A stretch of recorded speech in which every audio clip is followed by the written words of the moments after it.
दिल्ली के अंदर इतना बड़ा टेरर अटैक होता है और उससे तीन बातें एकदम साफ हो गई हैं। वो तीन बातें आपसे डिस्कस करने जा रहा हूं, पर उससे पहले इंटेरोगेशन के अंदर बहुत चीजें बाहर आ रही हैं। वो आपको बताने जा रहा हूं कि क्या क्या हुआ था, क्या प्लान था।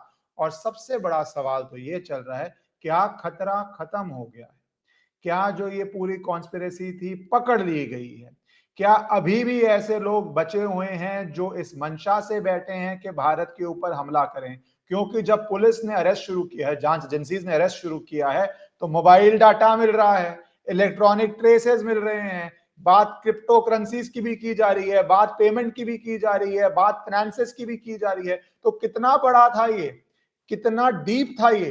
क्या ये पूरा खत्म हो गया? क्योंकि जब फरीदाबाद में टेरर मॉड्यूल बर्स्ट हुआ और इतने किलो एक्सप्लोजिव्स मिला और एक्सप्लोजिव मटेरियल मिला, वो तैयारी कितने सालों से चल रही थी, इसमें कितने लोग इन्वॉल्व हैं, हर व्यक्ति क्या आइडेंटिफाई हो गया? या जैसे ये जो कार ब्लास्ट वाला था, फरीदाबाद में रेड पड़ने के बाद, लोगों के अरेस्ट होने के बाद, इसने, अब आप इसको लोन वुल्फ अटैक बोल लीजिए या फ्यादीन अटैक बोल लीजिए या ये पैनिक में कर गया बोल दीजिए, पर लोगों की तो जान गई, इनोसेंट लोगों की तो जान गई। और हर जो इस व्यक्ति की जान गई है, उसके साथ जो हुआ हुआ है और उसके परिवार के साथ जो हो रहा है, मैंने थोड़ा सा इसका बताया था, आपको जानकारी दी थी कि एक व्यक्ति की डेथ से परिवार में 8-10 लोग, अगर वो व्यक्ति जैसे एक केस में सोल ब्रेड विनर था, परिवार के 8 लोगों पे क्या हो रहा है, छोटे बच्चे हैं, वाइफ है, मदर है, कई बार भाई होता है, वो बीमार होता है, वो काम नहीं कर पाता है,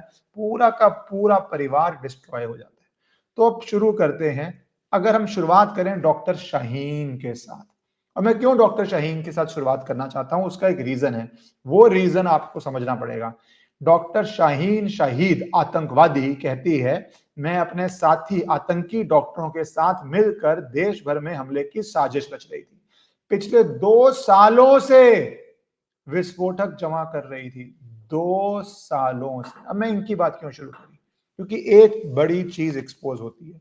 आप दिल्ली के अंदर जो राइट्स हुए थे उसका याद कीजिए, उससे पहले क्या तैयारी थी कि भैया, अगर विमेन प्रोटेस्टर्स हैं, विमेन धरना दे रही हैं इलीगली मेजर रोड्स को जाम करके, या विलन वुमेन अगर किसी कॉन्स्पिरेसी में अरेस्ट भी हुई है दिल्ली राइट्स में, विमेन इन्वॉल्व है, तो सबसे बड़ी बात ये बन जाती है, नहीं नहीं नहीं, महिला ऐसा नहीं कर सकती, महिला ऐसा नहीं कर सकती, महिला का कोई रोल नहीं हो सकता।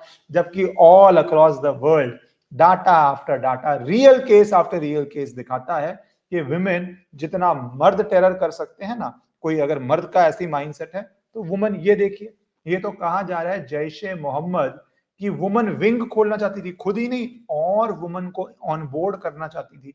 तो जो ये नैरेटिव चलता है कि वुमन को सिंपैथी से देखना चाहिए टेरर केस में, वुमन तो टेरर केस में इन्वॉल्व ही नहीं हो सकती, या पुलिस जब एक्शन ले, मैं दिल्ली राइट्स पे क्यों आया, जब पुलिस एक्शन के पीछे बहुत लोग कहते थे कि अरे नहीं, एक्शन लेना पड़ेगा तो महिलाएं फोर फ्रंट पे हैं, और कितना इंटरनेशनल प्रोपागेंडा चला कि महिलाएं फोर फ्रंट पे हैं, तो पुलिस एक्शन ना ले पाए। तो ये कार्ड खेला जाता है।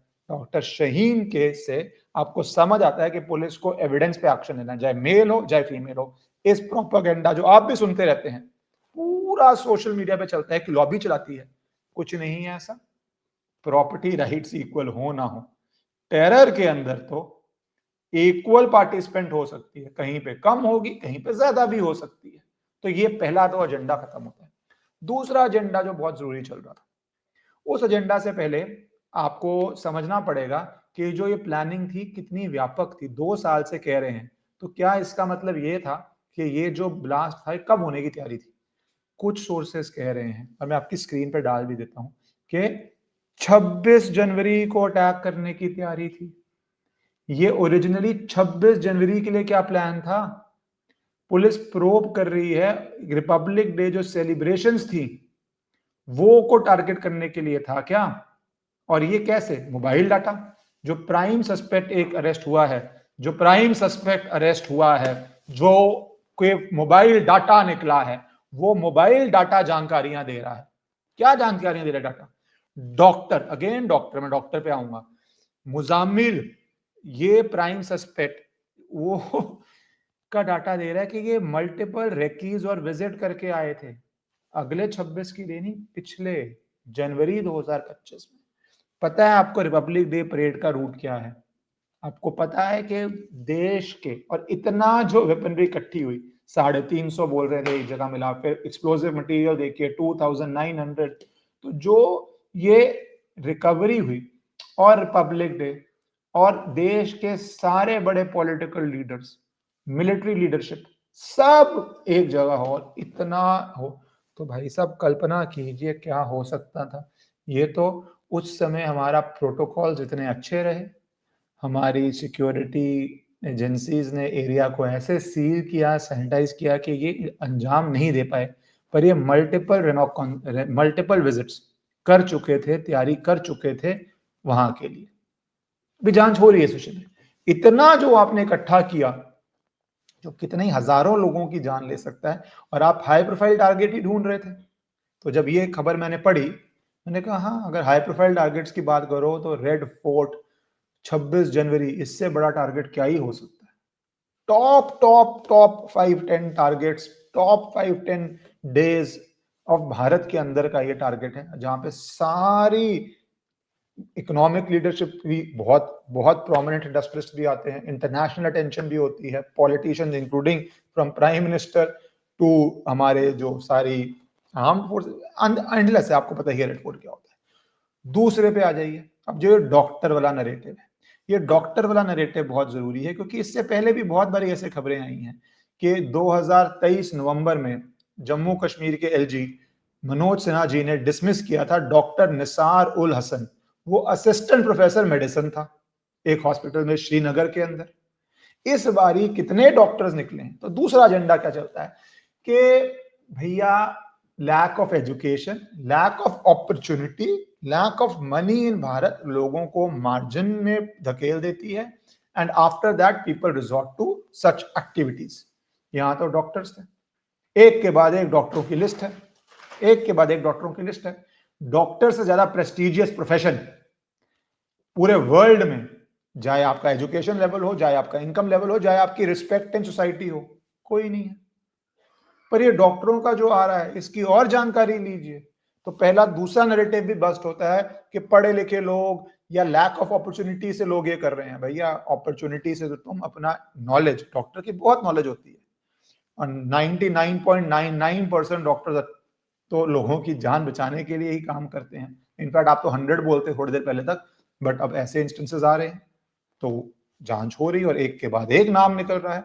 और यहां ही नहीं सिर्फ, अब ये देखिए, डॉक्टर शाहीन शेख, में राहुल शिवशंकर का ट्वीट दिखा रहा हूं आपको, बहुत इंटरेस्टिंग बात है।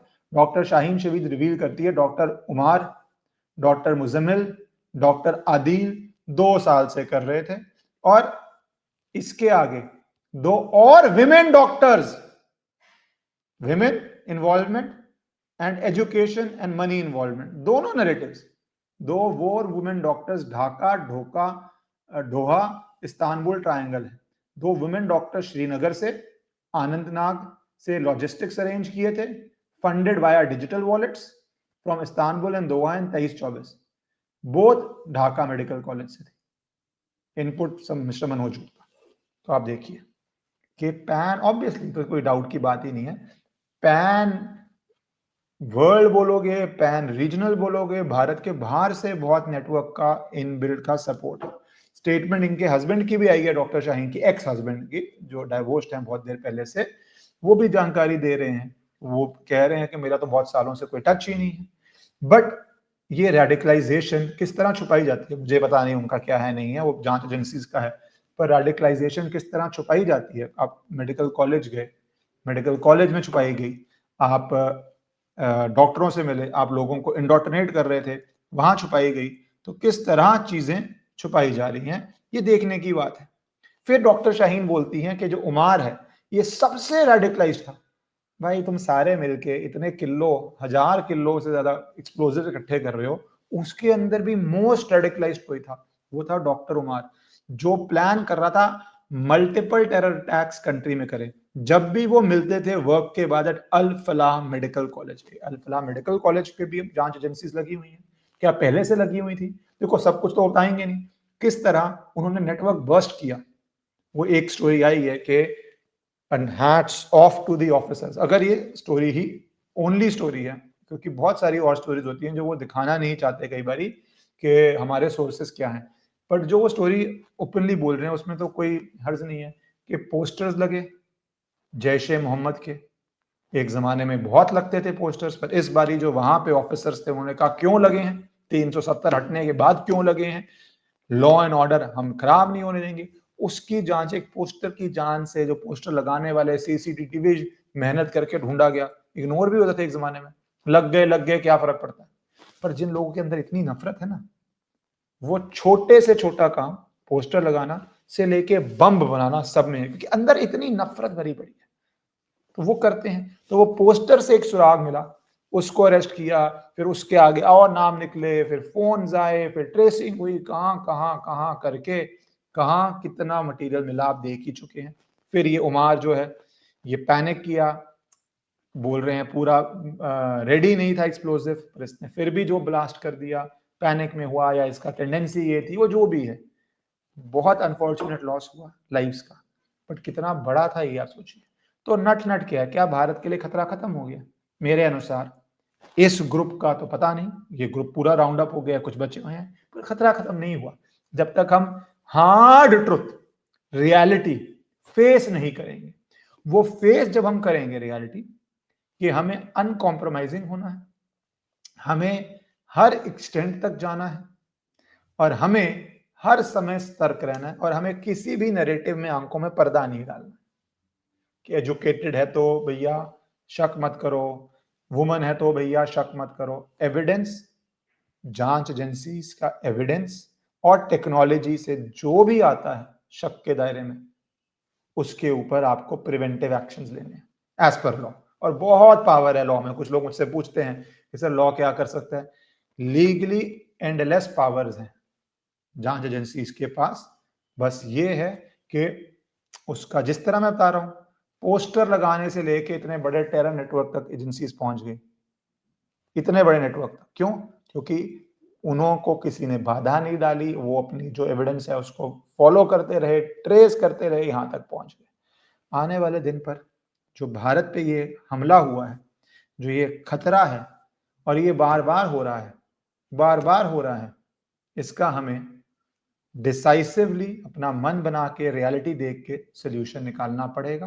पाकिस्तान से बहुत स्पॉन्सर्ड है। पाकिस्तान में कहा जा रहा है इस्लामाबाद में हमला हुआ, और कुछ लोग कह रहे हैं वो उनकी आर्मी ने ही करवाया है ताकि भारत जिस तरह ऑपरेशन सिंदूर किया था ऐसा कुछ ना करे।